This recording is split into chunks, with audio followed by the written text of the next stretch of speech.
Marriage is like a besieged city. Those who are outside are rushing and they really want to go into the city.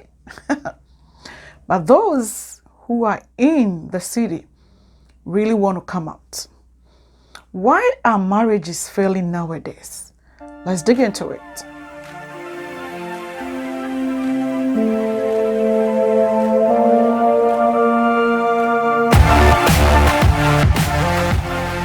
Welcome my goodie nuggets. This is Live Nugget with Fafa. If you're new here, welcome on board. This is where we talk about self-development, self-acceptance, and of course, love relationships. Today, we want to know reasons why a lot of marriages are failing. Nobody on this earth marries an enemy. Everybody marries his or her lover, the bestie.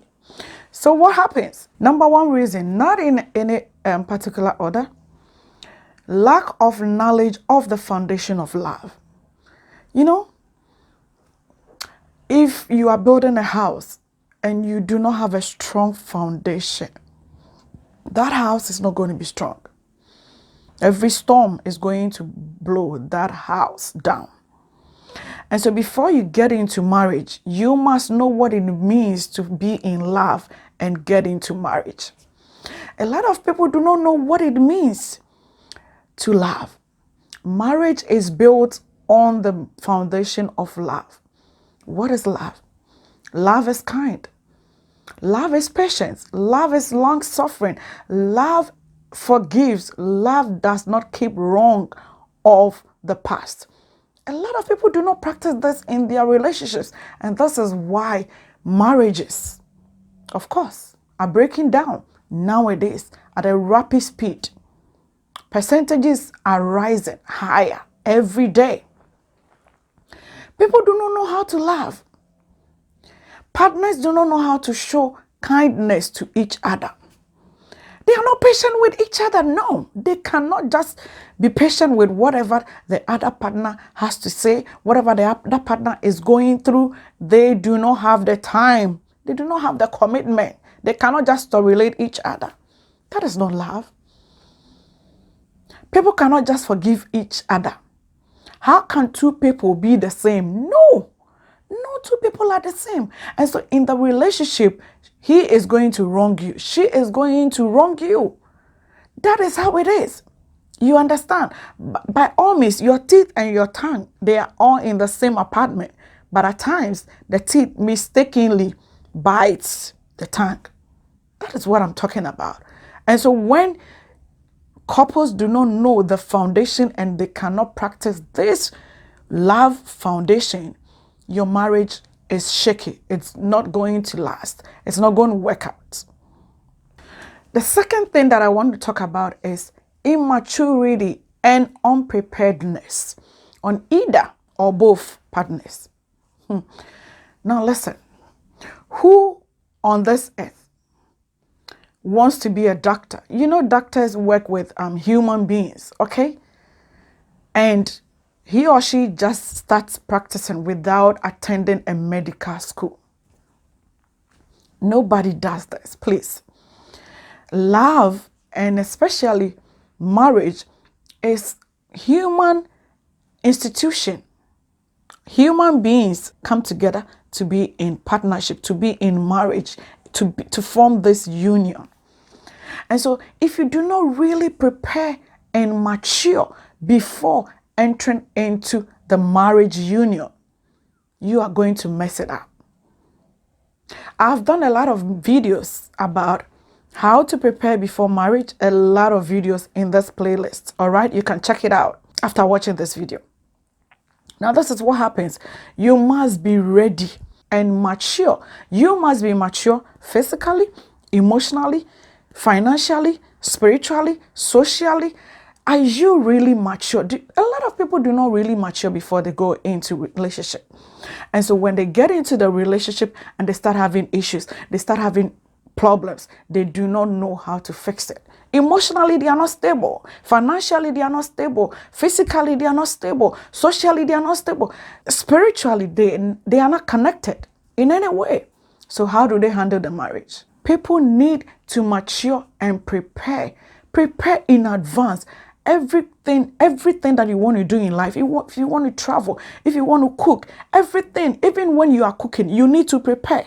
What do you want to cook? Do you want to do stir fry? Do you want to do jollof? Do you want to do burger? Do you want to do fries? What? You prepare. You don't just start, you go to the kitchen and you just cook, you just start cooking. You prepare in your mind. And so lack of preparedness and immaturity.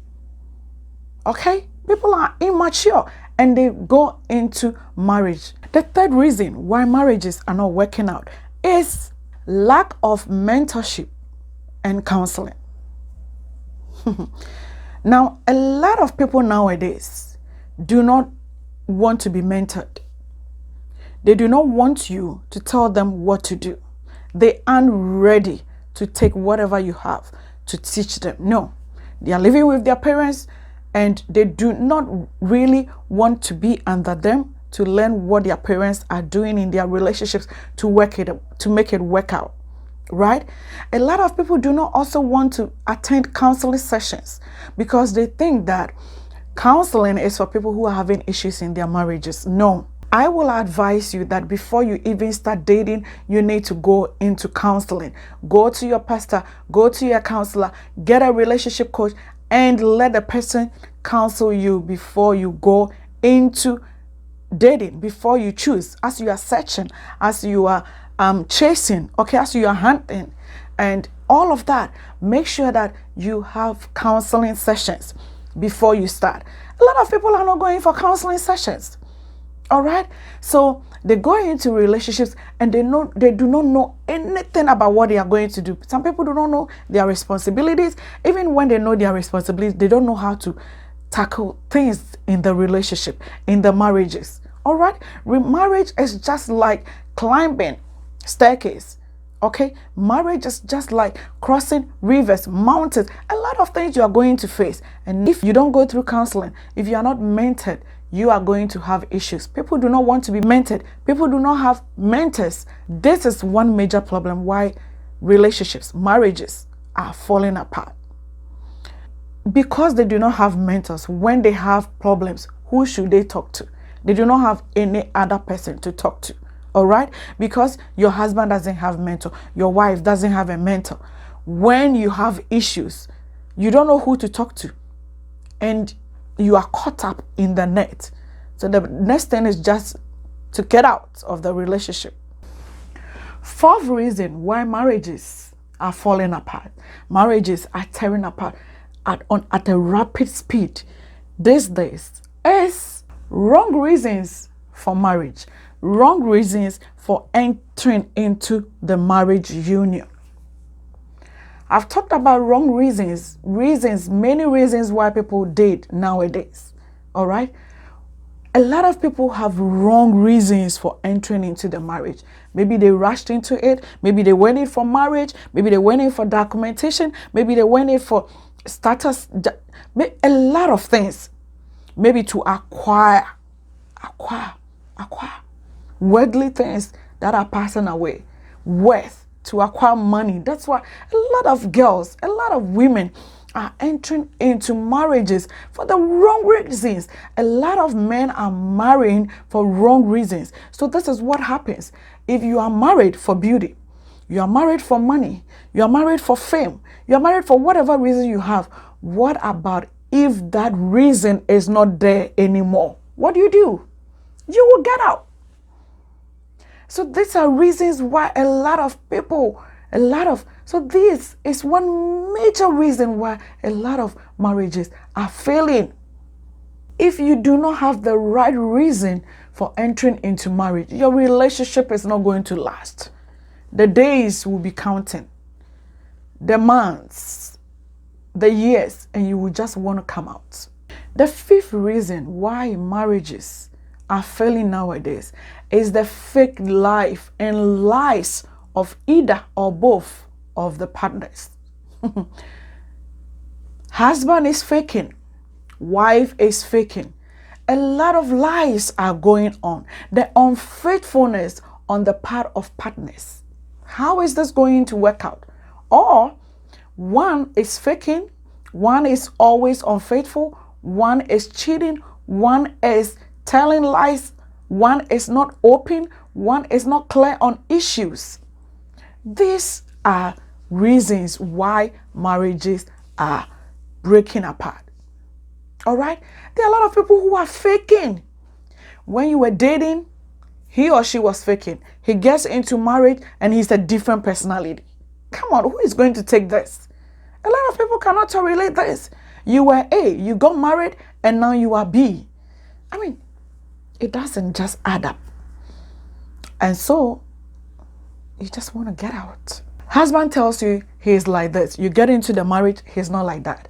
Wife tells you, I'm like this. She gets into the marriage, she's not like that. There is too much fakeness in the system, and we need to fix it. Without this, a lot of relationships are not going to work out. Listen, he or she has a wife or a husband, a partner, but he has other side things that he or she is doing. When you do this, the lies, you keep compounding the lies. You are not truthful to each other. The marriage will not work out. The last one, which is the sixth point that I want to talk about, is disregard for God's institution of marriage. A lot of people do not respect the institution of marriage. Now listen, marriage is an institution that was established by God himself. It is a unique, lovely, honorable institution. And so when you get into it, it's everlasting. You don't just want to mess up. Marriage is hard work. You need to get connected to God in the marriage. And so if that connection is not there, your relationship is not going to work out. He should be the number one person to talk to in times of crisis. Crisis may come, but if you are not connected to God himself, who is the inventor of marriage, your relationship is not going to work out. People do not fear God in the system. They want to just do everything that they want on their own. No fear, no regard for the institution of marriage. Listen, a lot of people do not even have time to know what it means to cherish the institution of marriage. And so it's like, I go into the relationship, I go into the marriage, days, weeks, months, years. And if it's not working out, I just do not even want to try fixing it. I just do not even want to talk to God about it. I just do not want to pray about it. I just want to get out. People do not have time. The disregard for the institution of marriage. There are two videos right here that you are watching. One is about how to understand your partner. One is about 4 keys to a successful marriage. You can click any of them to add up to the store of knowledge for your relationship to work out. See you next week. Bye-bye.